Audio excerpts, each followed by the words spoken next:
I think that AI will only allow AI to get smarter. Like, we have AI that can write code. Right. What is AI?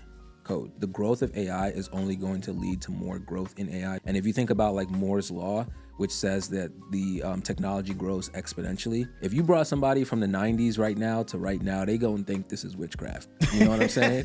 And like, so think about like taking it out 100 years from now. They going like we gonna be in some pretty interesting stuff. Welcome back to Microsoft Dev Radio. I've got a really special guest with me here today, and I'm going to go ahead and let him introduce himself. Hey, what's going on, everybody? Lovely to meet you guys. My name is Winston, but you can call me Winnie. I am a senior AI technology specialist here at Microsoft. Said a lot. That means that's just a lot of words from my title, but essentially I'm just on think of me as like I sit right between the product teams for our AI services and the field teams for our AI services. So just looking to have a conversation today and offer some value. Okay. Well, we appreciate you. We appreciate Anytime, you. Okay, Winnie, so can you go ahead and explain your background, how you got here, and why Microsoft? Yeah, absolutely. So I came from a data science background originally. The goal for me was always to be customer facing. Like, I really love interacting with people, right? So I did like the Geek Squad thing for a while in Best Buy. You know, remember Geek Squad? Yeah, it's a throwback. And then after graduating college, I went to AWS. I was there focusing on AI as a solutions architect for about 4 years. Mm-hmm. And then I started kind of noticing this trend of AI continuing to blow up with the recent, changes in Gen AI. I saw this as one of those inflection points in technology. So I decided to make that pivot to Microsoft to focus exclusively on AI instead of spending my nights and weekends at Amazon, upskilling on AI. Okay, so you said you graduated from college. What degree do you have? I have a computing and informatics degree with a minor in data analytics. Okay. Something like that. Okay, so with your title, can you describe like the day-to-day work, if you have a team, if you don't have a team, things like that? Yeah, day to day, mostly it's just talking to customers, building POCs, proof of concepts, MVPs, minimum viable products, essentially just building out and having conversations to accelerate their AI journeys. Mm-hmm. I do have a team at Microsoft. We're called the AI Global Black Belt team.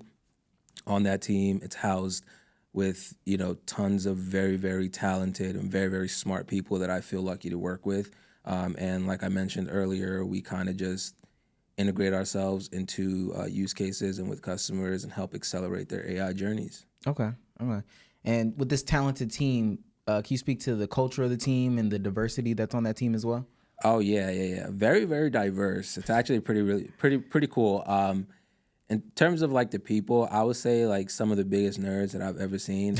And I say that in the most loving way if some of y'all are watching, because like, even on weekends, for example, right? Like these dudes will be like putting like memes of them trying new AI stuff out. Like it's Saturday. It's That's okay though. It's Saturday. When you're passionate though. I get it. That's me low key. Like I be putting stuff in there too. So the culture is really, really dope. Everybody's relatively new to the space because the space is new.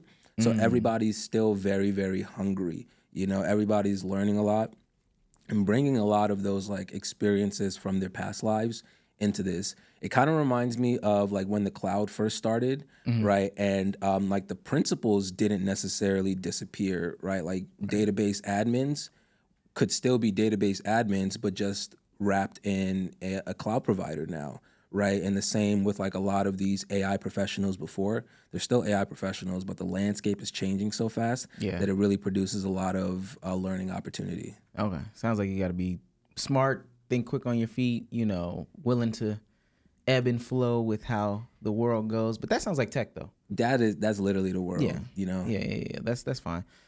Okay, so you mentioned a lot about AI, automation, and things like that. What are some cool projects that you're working on right now that you can talk about? Oh, that I could talk about. Yeah, I could give a couple. So like one of the really cool projects that we're working on right now is we're working with a customer on autonomous agents.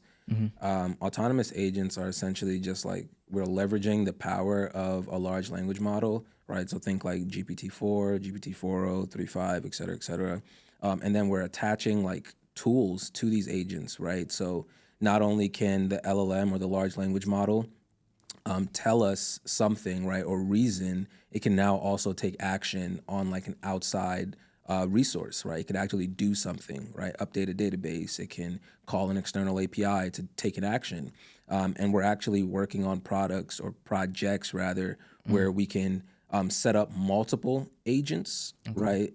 Or even fully autonomous agents where we can give it a task, give it a set of tools, give it, parameters and turn it loose to go solve that problem. So think about like simulations, Yeah. right? Think about like data analysis. Think about even potentially like anything in finance or in that space. Like a lot of really cool opportunity for that. So very excited to work on that. I want to talk about, you said turn it loose. I think one of the main concerns for people that are looking into that the cloud space, the AI space, the automation space, is that they feel like there's more talk about the technology and not enough talk about the people. So can you kind of go into how the people come into play in this? Because they don't get phased out.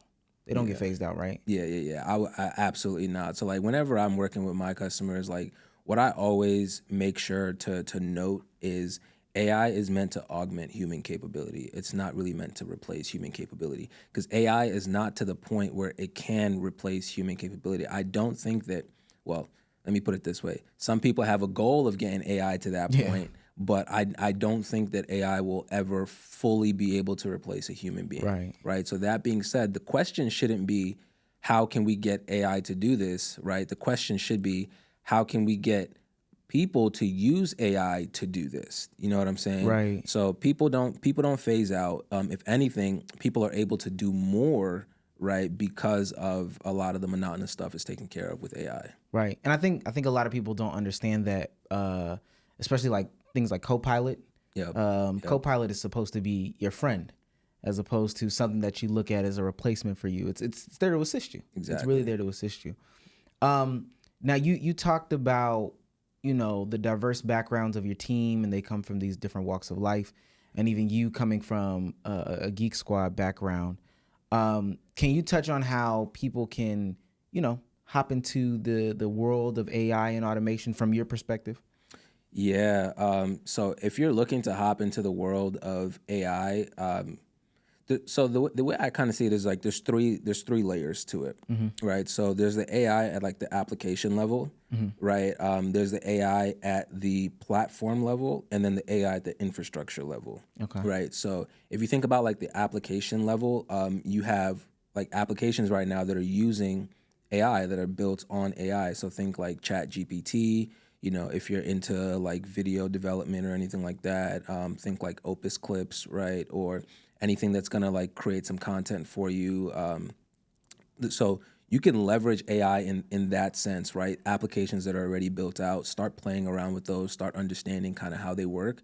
And then once you get a little bit of head knowledge with that, kind of open your mind up to the art of the possible, you can look a little bit down the stack and now start looking at some of the platforms. Like let's take ChatGPT, for example, because everybody uses ChatGPT now, right? All right, so I'm using ChatGPT. Oh, I love it. This is awesome. Cool. All right. Now, what's the platform actually powering ChatGPT, right? What's the model underlying there? Well, that's GPT-4 or GPT-4o. You can start leveraging that underlying model to now start building out your potential applications of it, right? And then once you're comfortable with the underlying model, then you can start kind of looking at the infrastructure that supports that model. Okay, GPT-4 is a model, but how do we get, like, what is a model? It's just a machine learning model that is hosted on some hardware, right? Oh, okay. So if I can develop my own machine learning model, I can technically host it on some sort of GPU or some sort of hardware somewhere. Okay, well, maybe I start looking at that now, like what it takes to actually train or fine tune a model for myself. So that's kind of how I would play with it. That's kind of how I learned. I started just seeing what was out and how people were using AI.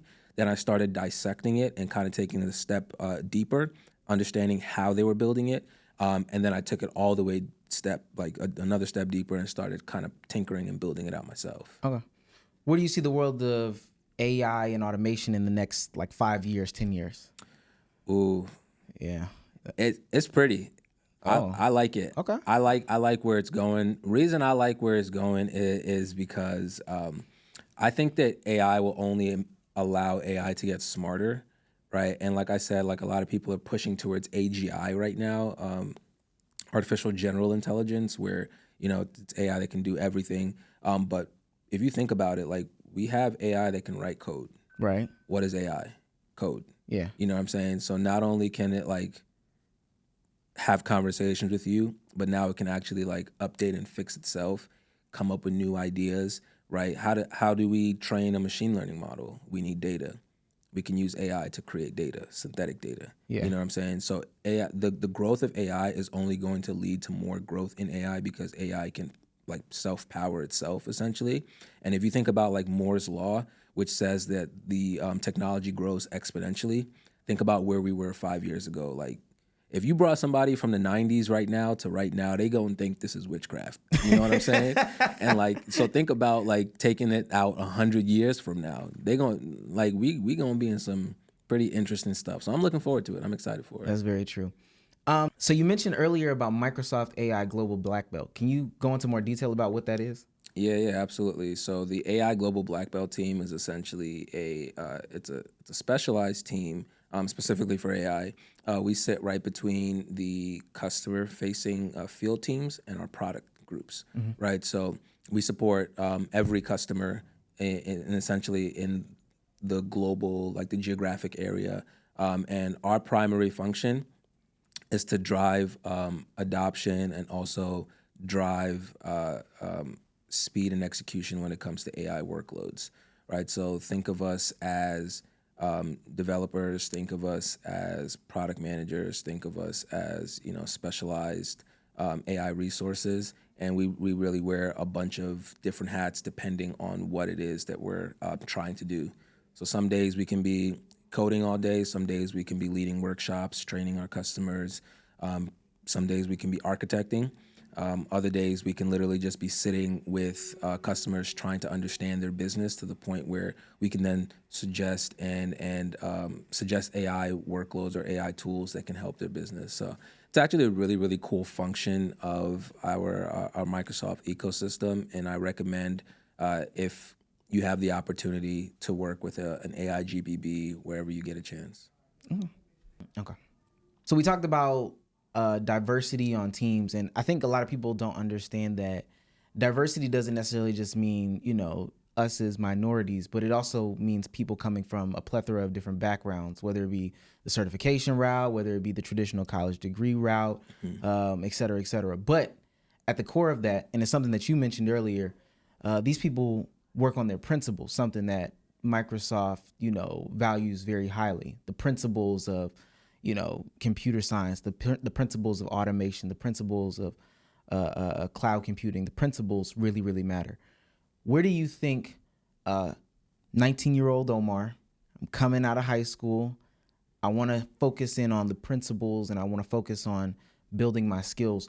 Where are some places that, that person could tap into, get the resources, get the knowledge, get the experience from? Yeah. So I don't know about 19-year-old Omar, but 19-year-old Winnie was broke. So I'm going to just say start with free resources first, right? So like the University of YouTube, for example, like you're going to find a lot of cool stuff there. DevRadio, Microsoft or Azure DevRadio, like you're going to find a lot of cool resources there, right? Microsoft Learn, you're going to find a lot of cool resources there. So start there with a lot of the free resources, a lot of the free documentation, a lot of the free exercises that can help you build skills. From there, I would say push towards a community, right? So finding different focused communities that are building, that are innovating in your space. So even if you go to like a meetup or something, or if you're studying and getting into these documentations, you'll meet people that are like-minded that are doing the same thing, right? Just through the nature of it. So connecting with them, right, will also connect you to people in industry that can talk you through what it actually looks like in implementation, and hopefully connect you with potential, opportunities to expand your learnings. And then once you've connected with people, please build out projects, right? Don't just get the head knowledge, get the actual experience, and strive to build like a repository of information or rather a repository of projects that you've actually worked on. That way you can just hold that up as like your badge, right, of approval, show it to people, and then they'll be able to plug you in because now they know what you're actually made of. And I think a lot of people don't understand because communities are something that help me a lot, finding like-minded people. But a lot of people feel like I have to be in person. If I'm not on a college campus or whatever the case may be, then I won't be able to have that opportunity to find people. But the free resources that Microsoft itself has to offer also in and of itself offer a community. So on the Microsoft Dev Radio channel, you'll find a bunch of people who are like-minded. You can comment back and forth with them, but also there's the Microsoft Engagement Hub. I don't know if you know about the Microsoft Engagement Hub. You're not familiar with it? Oh, okay, that's cool. I'm teaching you. Each one reach one, teach one. So Microsoft has what they call a Microsoft Engagement Hub, where developers can come in, get code samples, tutorials, videos, tips and tricks and things like that. But it'll also link you with other people who are trying to reach the similar goals that you are. Okay. So all these resources plus what you said are, to me, great. I think that they're perfect. Perfect. With that being said, appreciate you, Winnie. I appreciate you for coming on out and giving us the insight on, everything that you do here. Absolutely, man. Thank you for your time. This has been fun. No problem.